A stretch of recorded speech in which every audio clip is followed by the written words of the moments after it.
don't know. I can't. I'm running out of ideas for an intro. Well, it is another night. It is another night. Another night. Hopefully and thankfully, it's not a dark and stormy night. No dark and stormy. No lions roaring. It's the first day of fall. No car horns. That's right. It's the first day of fall, isn't it? False fall in Virginia. False fall. You mean we're still waiting on second summer or third summer? Something like that. But either way, it said it was fall, and then it was like 100 degrees outside. It was not 100. It was 85. Well, some people would say otherwise, but not me. But I think it was bad. I know.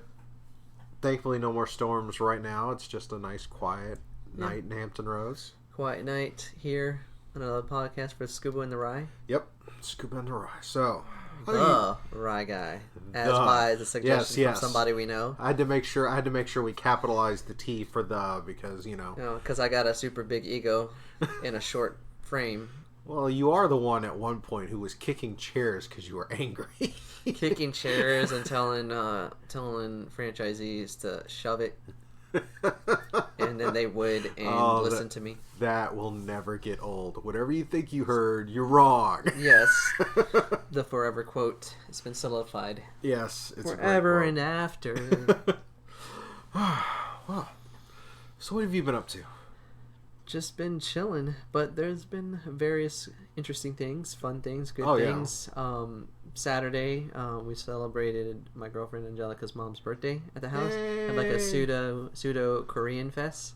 So meats and kimchi and what else was on the table? Was that a home cooked meal or is that a go out to a restaurant? It's like a grilling. A grilling? Yeah. Yeah. I just showed up with an appetite. That's all I needed to do. You always show up with an appetite. And then I run it off the next day. Hey, well, keeping consistent. But yeah, that's pretty much it. The big highlight. Okay. Other than that, typical, nice and quiet. Nice and quiet. I did start playing Borderlands 3, which is interesting. It's been a minute since I played Borderlands. How far in are you? I am not that far in, but just within the little bit I've played, I forgot that there is a plethora of guns that you can get. Yeah, I mean, come on. This is Borderlands. Borderlands got the Guinness Book of World Records for the number of unique guns in the game. And they, from the review, IGN review I read, they've quadrupled that from Borderlands 2. So there's probably going to be a plethora of It does look pretty weapons. ridiculous. So which one of the four did you pick? The one with the powers, and I'm forgetting the siren. The siren, the one where you can get the hand coming out of the ground. Yeah, that's the siren. Yes, I picked her. Okay. So I'm running around with the guns and putting hands through the ground, grabbing people.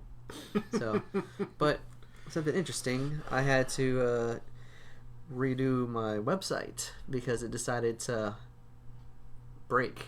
Oh no. So I had to take a couple pages down and rebuild one page, but for anybody that follows my website, ryreviews.com, it's back up and running. That's good. Because, I have reviews to post. Yeah.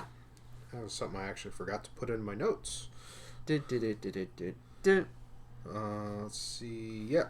I have a placeholder for it and everything. So, that was Ad Astra. Ad Astra was the movie. Astra. Alright, any other movies, or was that the only one? That was the only one. I meant, okay. There was an intent to go see Rambo, but after I heard a little birdie say it's not good, it's good I saved my money. Oh. But Ad Astra would be the review of Since tonight. when do you take other reviews into consideration? I thought you were always about, I go in with an open mind. I do go in with an open mind. Afterwards. I just said a birdie told me. Oh, birdie told you. Okay. Yeah. Which means I saw the trailer and it looked pretty bad. Oh, I mean, it's a Rambo movie. But I'll probably still go see it. You're not exactly expecting a whole lot. Yeah. But I'll probably still go see it because I've been trying to cash in on that so bad it's good kind of film for a while. So this might be the one. No, it might be. I know. I definitely want to catch it. I just have to wait and see when I can. Maybe this weekend. No, Saturday. Trying to get together with peeps. Maybe Friday. Friday night. Friday night might be the night I could do that, unless I'm stuck editing. Yeah, maybe Friday. Why, you got an extra ticket? No, I was just saying, we can do another Hobbs and Shaw back and forth. Okay.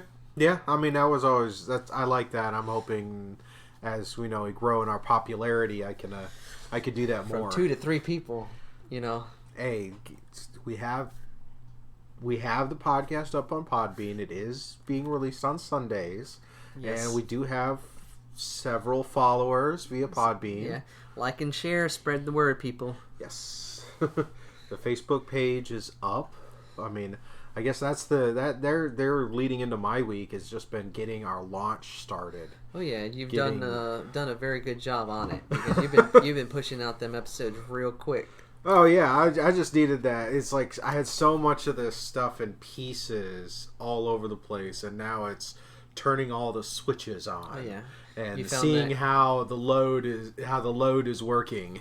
You found that groove. It's the same thing with me in photography. Once I found that groove with editing, take 1,000 photos, and it's just like, yeah. Got the editing going and everything else, and got 5 episodes. I think I've only got as of recording this, 5 episodes left to fully edit, and we are 100% caught up and be actually live. We'll record on Tuesday and we'll publish on Sunday. We have a presence in that back corner over there. Hey, you got to start somewhere, man. Yeah, you can't expect to be rolling up in Trump Tower and take the executive suite on the first go round. Be like, hey, well, we're in the back. Be like, that's us. Hey, spread away. Got to get the basics of the launch all ironed out and all those little things smoothed out. Then we can move into that other foundation stuff. Like I just purchased a domain for the first time in years. Oh yeah, I know that just with my own website. So working on that, trying to get the website side now, which honestly I don't think I really need it considering the other places, but I want to have it because I just want to have something else and some help that way. Get some advertising dollars. Yeah, I even started trying to look at getting an Amazon affiliate link.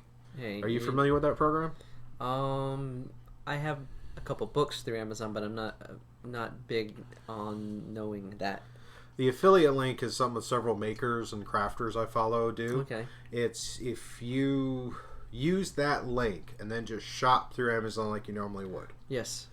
Then the person that link is associated with will get a kickback from Amazon. That's cool. Yeah, Amazon's got a strong presence, so it's just another doorway in. Yeah, and several things like Black Magic Craft, which is one of the big ones I follow for getting into dungeon crafting and why I have all this XPS foam lying around and cabinets full of crafting supplies. Is he has his store page where he has all the links via Amazon to purchase the same equipment he uses in his shop. And he's a carpenter background like me, so it's like I really kind of understand what he's saying. It's and I mean, it's fun. Him and the rest of them like Wylock and DM Scotty and all them. It's like, in fact, yesterday I was sitting there catching up on my Wylock videos because I got a little behind. Hey, I understand that. You get behind on shows and a lot of the stuff, and you got to catch back up. Yeah, with life the way it is, you do get behind, and then you have a moment to catch up. It's great. That's what streaming services and DVR is for. Yeah, well, thankfully I don't. This is all YouTube. Yeah. There's a place to go and a place to see. Place to go and a place to see. Yep. Dun, dun, dun. All right. Let's see. Let's roll into our movie review then. Let's talk about Ad Astra. The sci-fi epic with Brad Pitt, I mean, a gorgeous man in space. Some people would say. I think it. I'm sorry. A lot of the Brad Pitt stuff I've seen, he's always been one for more of a psychological conversation. It's not really a lot of action, like action bayism type movies. Yeah, so. He doesn't do a lot of craziness. I mean, other than maybe Fight Club. But, that's a whole other can of worms right there. So tell me about Ad Astra. How was it? Ad Astra. Well, like I mentioned, it's a sci-fi film starring Brad Pitt in the lead. He plays a character by the name of Roy McBride, and this is set in the future. And what happens is that part of the Space Force that he's part of, they send him on a mission. They come back in contact with his father that was leading this project known as the Lima Project, which was supposed to find extraterrestrial life out in space. Okay. So what happens is that if you've seen the trailers, it's pretty much what happens in the beginning.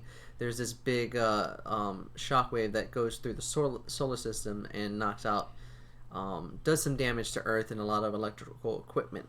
So the reason they're sending Brad Pitt's character, Roy McBride, up there is because they believe that he is the only one that can come in contact with his father, H. Clifford McBride, played by Tommy Lee Jones. Because when the Lima Project went up to space, once it got past Neptune, it went dead silent and no contact. So they're sending him to find the Lima Project, basically. Yeah, so it's basically a mixture of a blockbuster sci-fi, but with a character journey retrospective.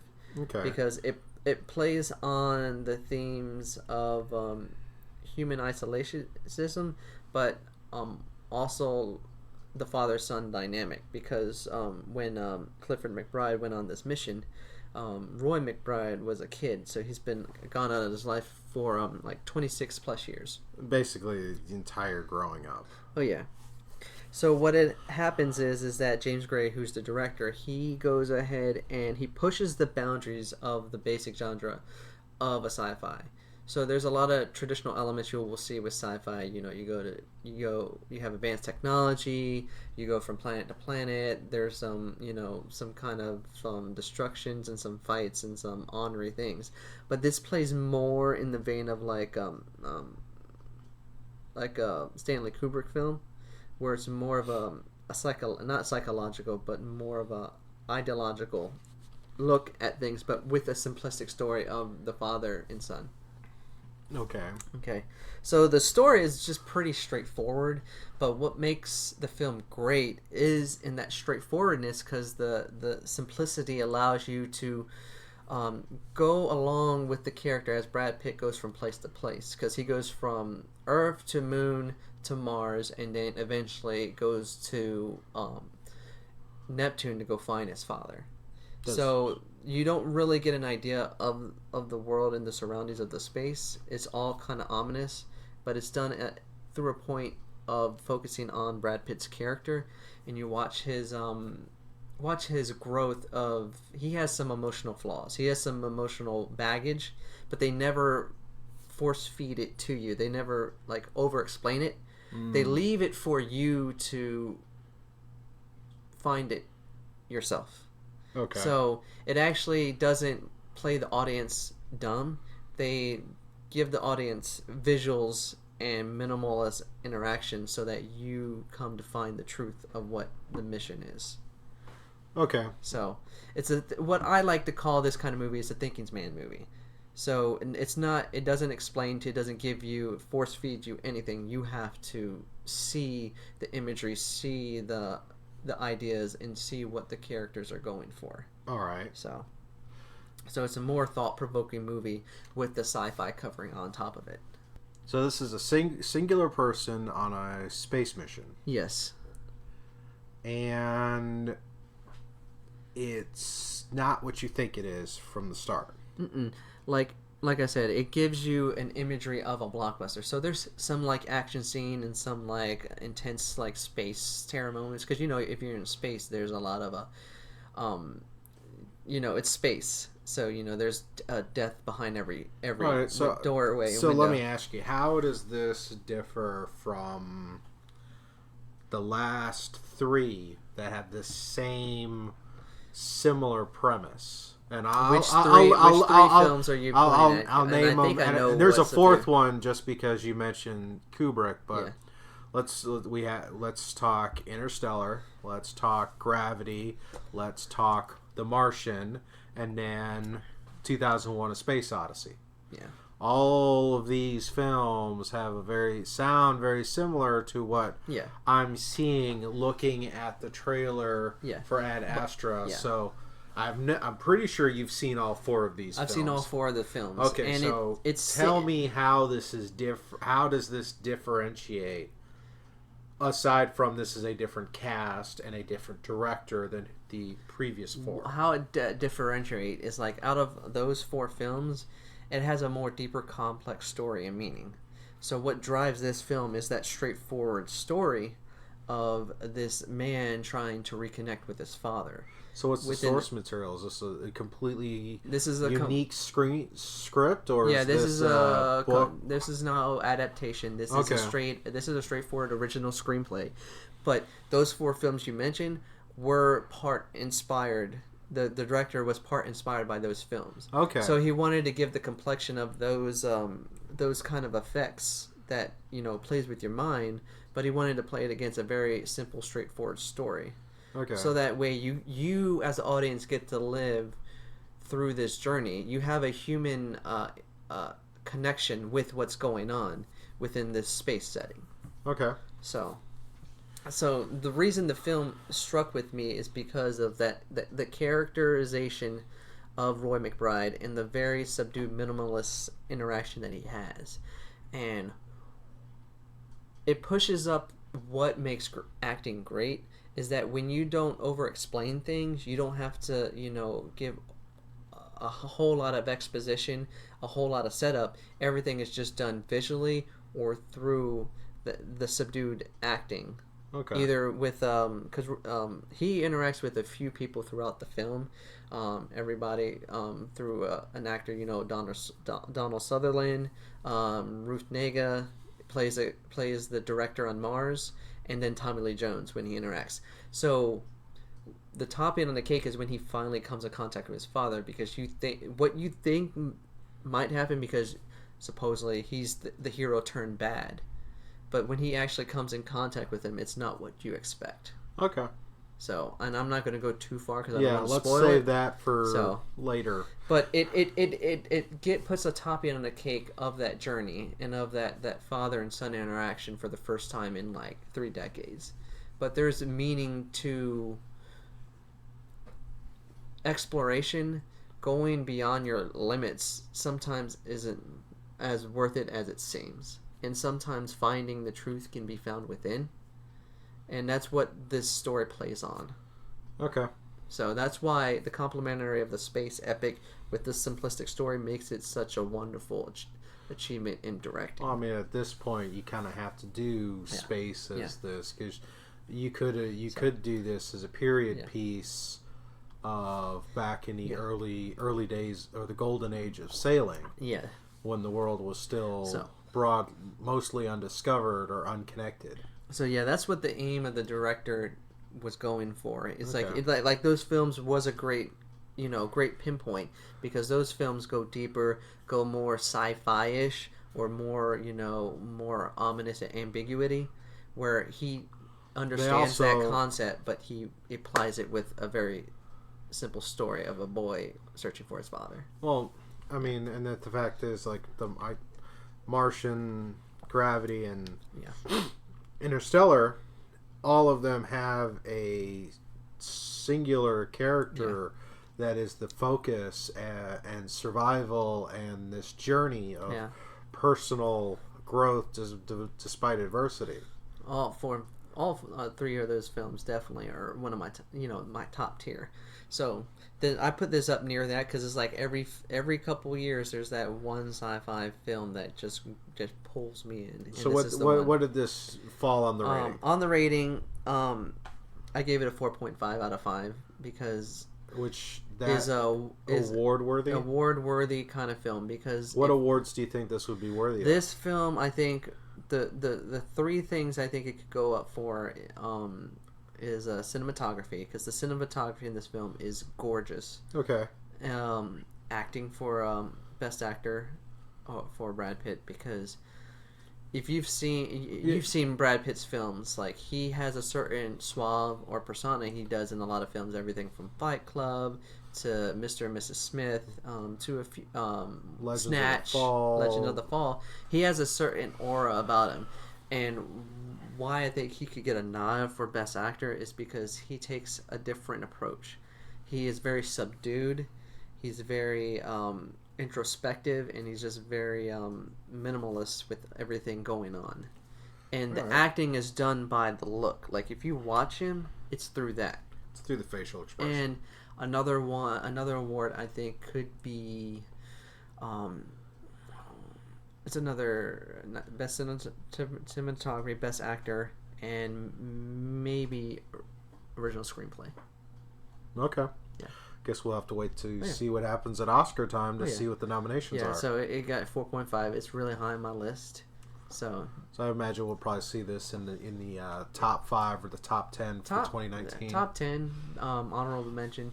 Whenever I put my top 10 lists together, it never is guided by the highest score. There's always a theme with my list every year. So depending on what the year does, it can be anywhere from, the experience, the journey, character focus. It just depends on what's the strength of that year. Okay. But this will probably be somewhere up there. Oh, I'm sure it will be. I mean, most of these, each year they came out, they were pretty... But the aim of these last 2 films just highlights what I've mentioned in previous podcasts, is how, like, this is the time of year where it starts to ramp up with more of the films that I enjoy, which are very character-heavy, script-oriented,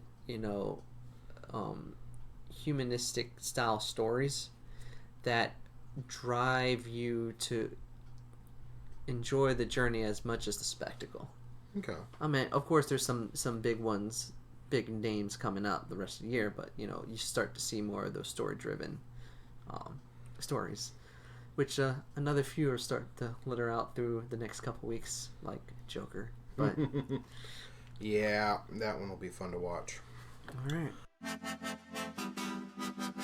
We'll roll in. Now we'll start talking movie and TV news, and we have got a lot to try and just power through here. Well, bullet to the windows, it's bang, bang, bang. There's a lot of TV news out there. There is, and we managed to cobble together quite a few that really kind of struck out to us, and which is how we do this, because this is our thing, and this is what we see. It catches us, and we'll start first because one of our core things that we always talk about is gaming and fantasy games, and the granddaddy of that all is Tolkien, and Amazon's we've been hearing Amazon's going to do a Tolkien inspire or Lord of the Rings series. Yeah, that's what they're calling it, Lord of the Rings, even though the premise of the story is going to take place way before the trilogy books. Well, it's all his companion notes, because remember, Tolkien wrote this whole world and its history before he even got to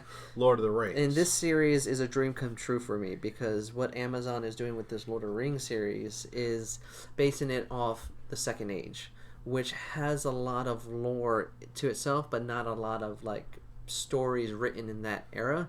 Just enough of a pretext of what happened. So just to give y'all an idea what the Second Age is, it's when Sauron created the rings, and he created the One Ring. So you watch his rise to power through Middle Earth, and then the end of the Second Age is the alliance of men and elves when they take out Sauron. And the Ring of Power then starts making its way through the... But there's various other things that that happen in there. Like, one of the major things is the island of Numenor.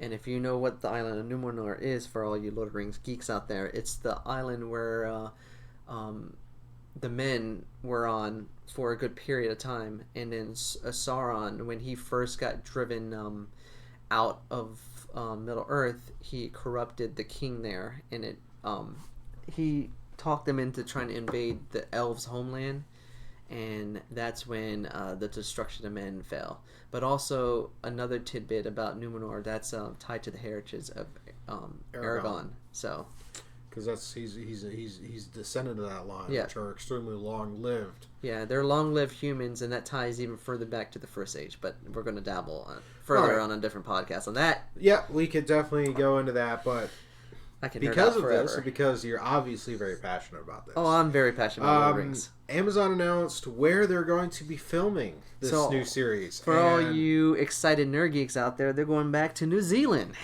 Hey, I'm sure a lot of the sets are probably still there in fairly decent condition too. Oh yeah, I mean they do have Hobbiton, or still built there. You can actually go to the... That is a bucket list vacation I want to take, is to go to the Green Dragon. Yeah, go to the Green Dragon. Have a pint. Yeah, you can go to the Green Dragon and have a pint, where Frodo Baggins had a pint. I want to go there too. Let's do it. And the best part is REI's got different vacation trips, so you can like cycle through New Zealand. It's great. We've been spending a lot of time talking about Disney Plus and our Disney Plus watch. Disney. But I think this time we're going to talk about somebody else, and that is NBCUniversal's new service, PeaCock. PeaCock, yeah, they've been slowly with Disney Plus out there, and then Apple, Plus, and then you have Hulu and Netflix out there. PeaCock's been slowly simmering under the radar. And most people haven't started realizing what is going on. Let's go back with context here. Yeah. NBC Universal, we heard about a few earlier this year with the completion of the Fox Disney merger, that NBC Universal and Comcast engaged in a agreement with Disney that in 2 years, roughly, they will sell Disney their stake in the Hulu property, so that they could launch their new streaming as part of their new streaming service that they're going to launch. And then recently, when we talked about Seinfeld's coming to Netflix in 2021, and the fact that Friends is leaving, and the Friends, The Office are all leaving Netflix because they're part of NBC Universal, and NBC Universal has got rights to run those properties. Exactly. Yeah. So, and another one that they announced was, this is another beloved kind of Office style comedy, and that's Parks and Rec. Yeah. As reported on Collider.com, Parks and Rec will be leaving Netflix, as well as Hulu, October 2020, and heading over to the PeaCock network. So. And then another thing, again, back to sci-fi, because, sci-fi is king. You argue with me if you want later. It is king. I won't argue. Is another thing is PeaCock is going to have a reboot of Battlestar Galactica. Yep. As reported on Verge, they will be rebooting Battlestar Galactica on the PeaCock network, and it's going to be led by Mr. Robot's creator Sam Ismail. According to this article, he's going to do a version of the show that inspired by Moore's story, not the sci-fi version of Battlestar Galactica. That is Moore's. Moore's is the version. It isn't going to be a remake of the Battlestar Galactica from the 2000s. It's going to be inspired by. Okay, I just misread that. That's all. Okay, so yeah, you are correct. Yeah, this is going to be inspired by that version of Battlestar Galactica, which is very different than the 1970s version. So they said the new series is supposed to have a more modern focus, but details on the reboots are being kept under wraps. And the next little tidbit in the same article is it sounds like this is not the only show that's getting a reboot for PeaCock.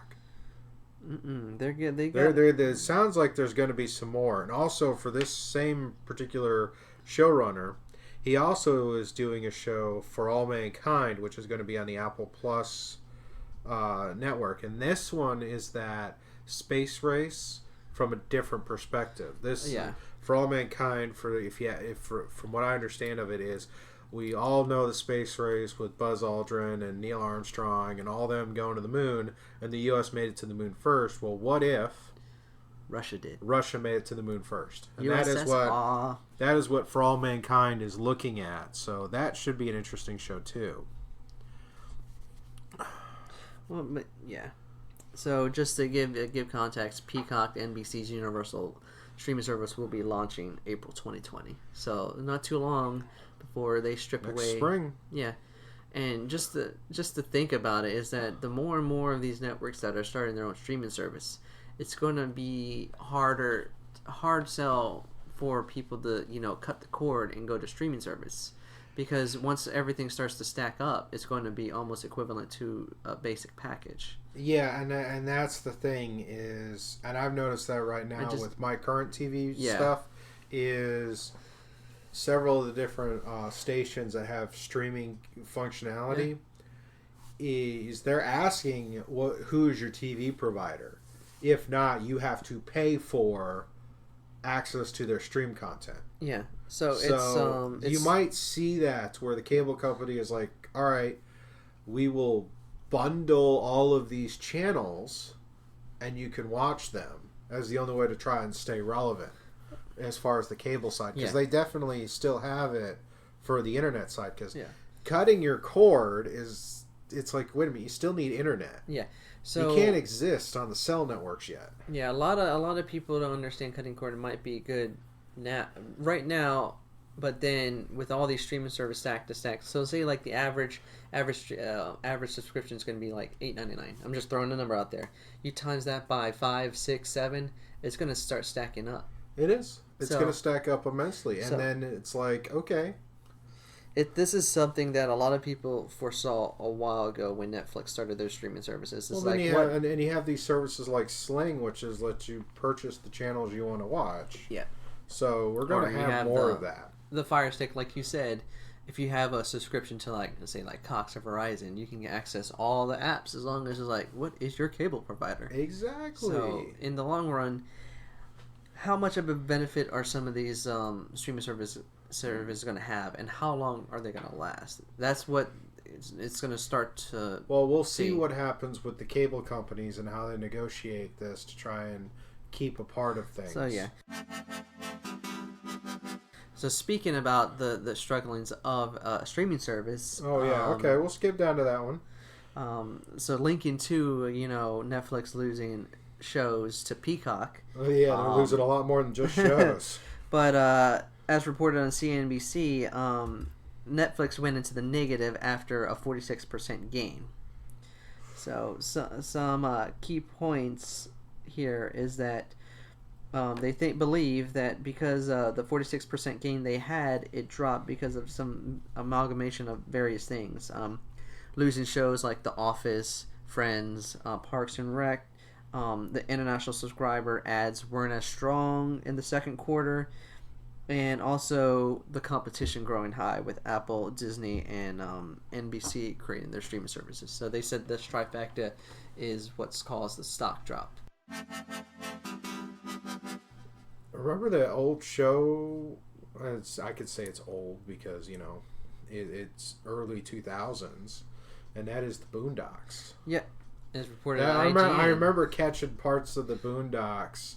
Late night cartoon. I mean, that was pretty edgy for a cartoon. Yeah. And looks like HBO is going to do 2 new seasons as well as release all of the original episodes. Yeah. What is HBO Max? HBO Max is... Because doesn't HBO have like 3 different streaming options right now? Yeah, they do have multiple streaming options. So HBO Max is actually a separate subscription service from the cable provider. So if you have HBO bundled with your cable, say like HBO's bundled with your Verizon, yeah, it gives me HBO Go. Yeah, HBO Max is where you don't have a cable subscription with that movie package. It's a separate subscription. I don't know. I'll have to look into that some more. But yeah, IGN's reporting that they're going to be 2 seasons plus the original 55 episode runs. That should be fun. It should be interesting. Plus, I know I have some friends that really like the Boondocks. Oh yeah, Boondocks and so to hear that that's going to come back.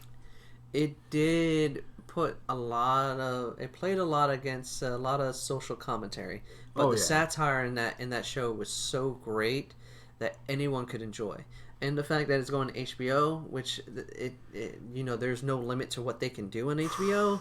Just imagine the content they can go and explore within a free reign environment. Yeah, that's going to be a thing. Well, let's go with our comic book side. Now, this is one I'd actually remember commenting. This would be really cool if. Yeah. And here it is. It's happening, and that is another announcement for the Arrowverse and the Crisis on Infinite Earths, and that is Tom Welling is coming back as Superman. That is great news for people that were fans of Smallville, like you. Oh, yeah, I was a huge fan, and it's like, and the thing is, Smallville led all the way up till he didn't actually put the costume on until the finale of the series. So you never saw him in blue and red. You always saw him because that was his whole growing up. Yeah, and now it's been over 10 years since Smallville ended, and now he's coming back. And I know I kind of got a preview of this because there was some blurb I saw where it's like he posted a video on his Instagram feed of being in South Africa with Steve Amell and all that. So it's like, yes. Yeah, it's hints of a foreshadowing. Oh, yeah. So I am totally on board for watching this when it comes. But yeah, that little tidbit came from IGN. And comic book side, since we talked Superman, we got to talk Batman. And yeah, it's copyright tune there. You gotta watch it. But looks like Westworld's alum Jeffrey Wright is joining the new Batman with Robert Pattinson. Yep, he's going to be playing Commissioner Gordon. That will be an interesting one. Yeah, because I liked him in Westworld and some of the other things some of the other bit pieces he's done, and to see him. He's a very strong character actor. So having him play a character like Jim Gordon will be able to pry into his acting abilities, and with his own little mannerisms, he could give a different spin on them because he's very subtle, subdued when he's in Westworld or even the Hunger Games. Yeah. So has a very methodical, meticulous kind of acting. So it'll give a different turn and twist to it. Oh yeah. Coming off the Emmys that were last weekend? Yes, they're Sunday. So, they were. I Sunday. didn't even know they happened. No, only reason I knew my mom was watching it. Oh yeah.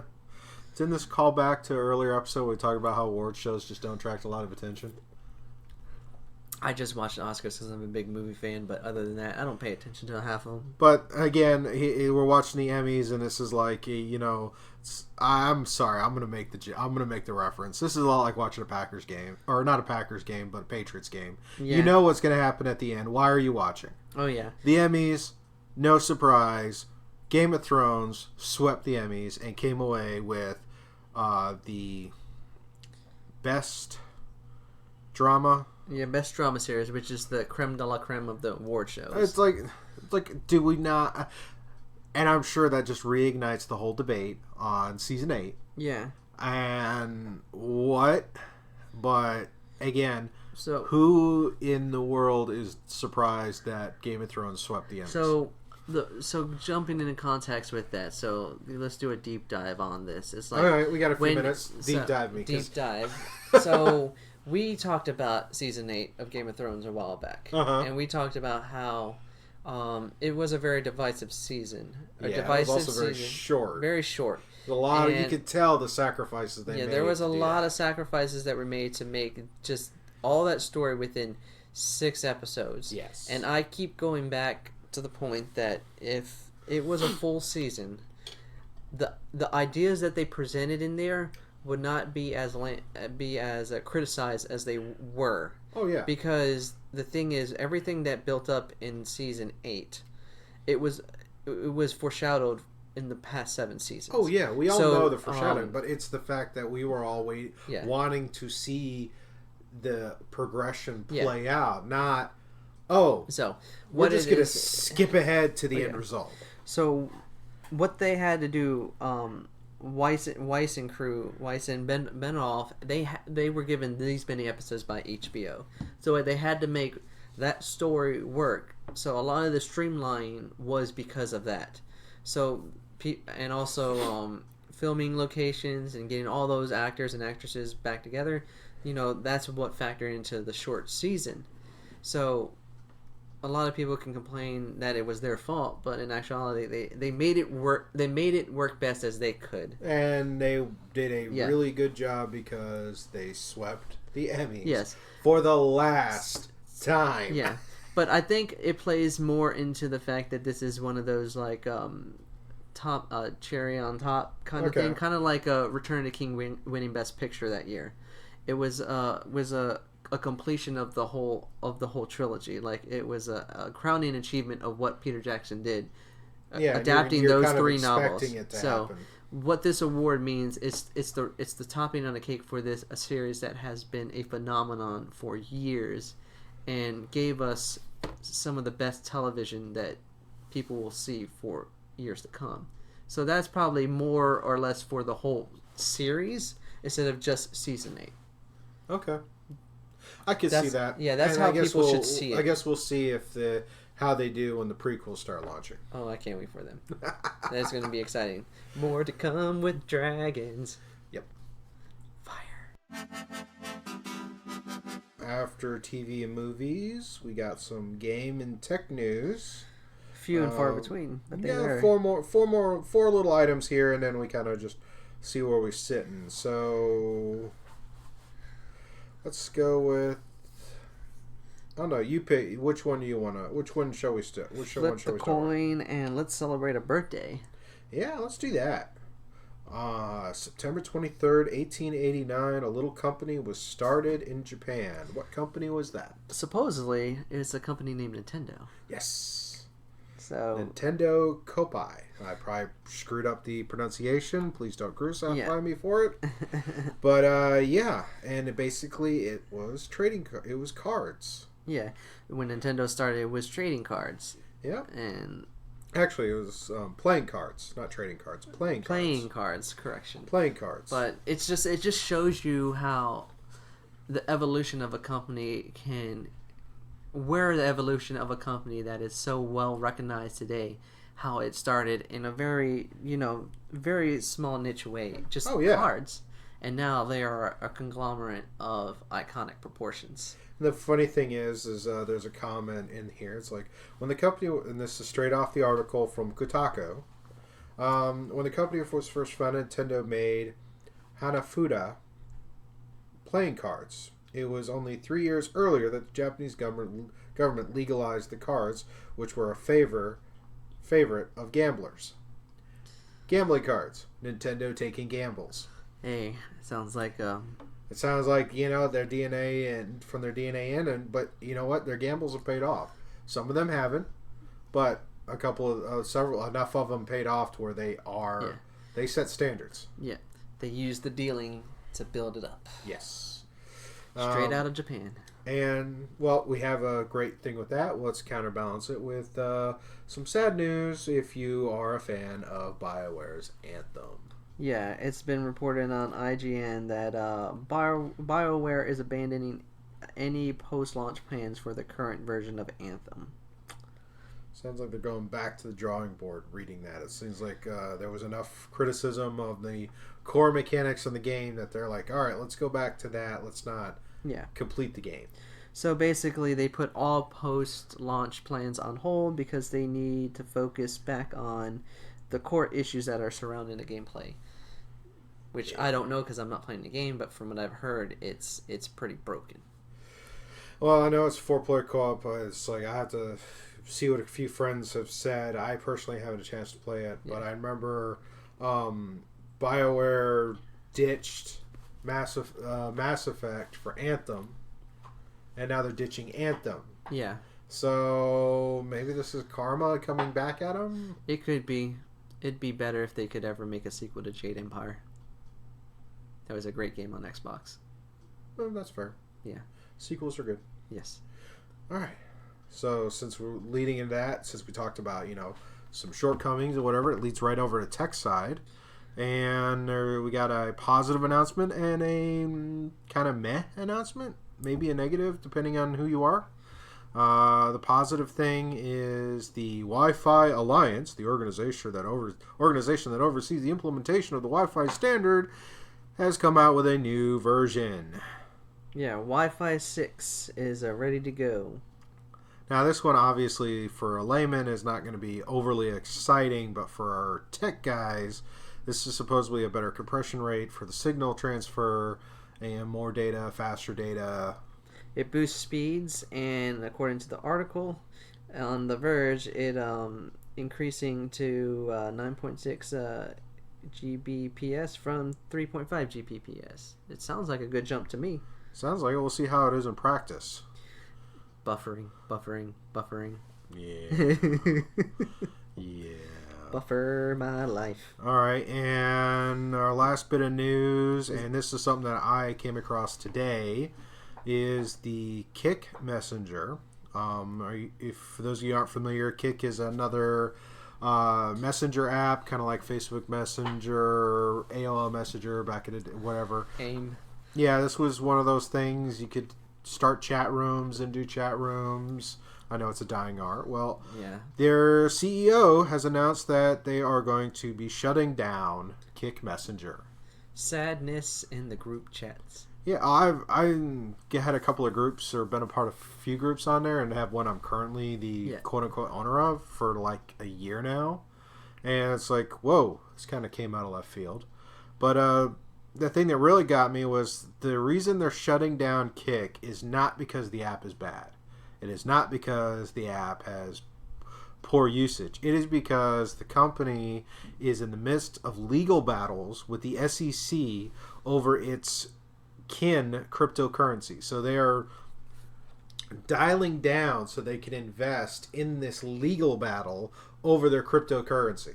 So bad investment leads to the destruction of a popular app for some people. Cryptocurrency is kind of sketchy to me. It's always been kind of sketchy. I've known a few people like, yeah, I deal in Bitcoin. I'm like, I would not touch that personally. Yeah, I deal in reality.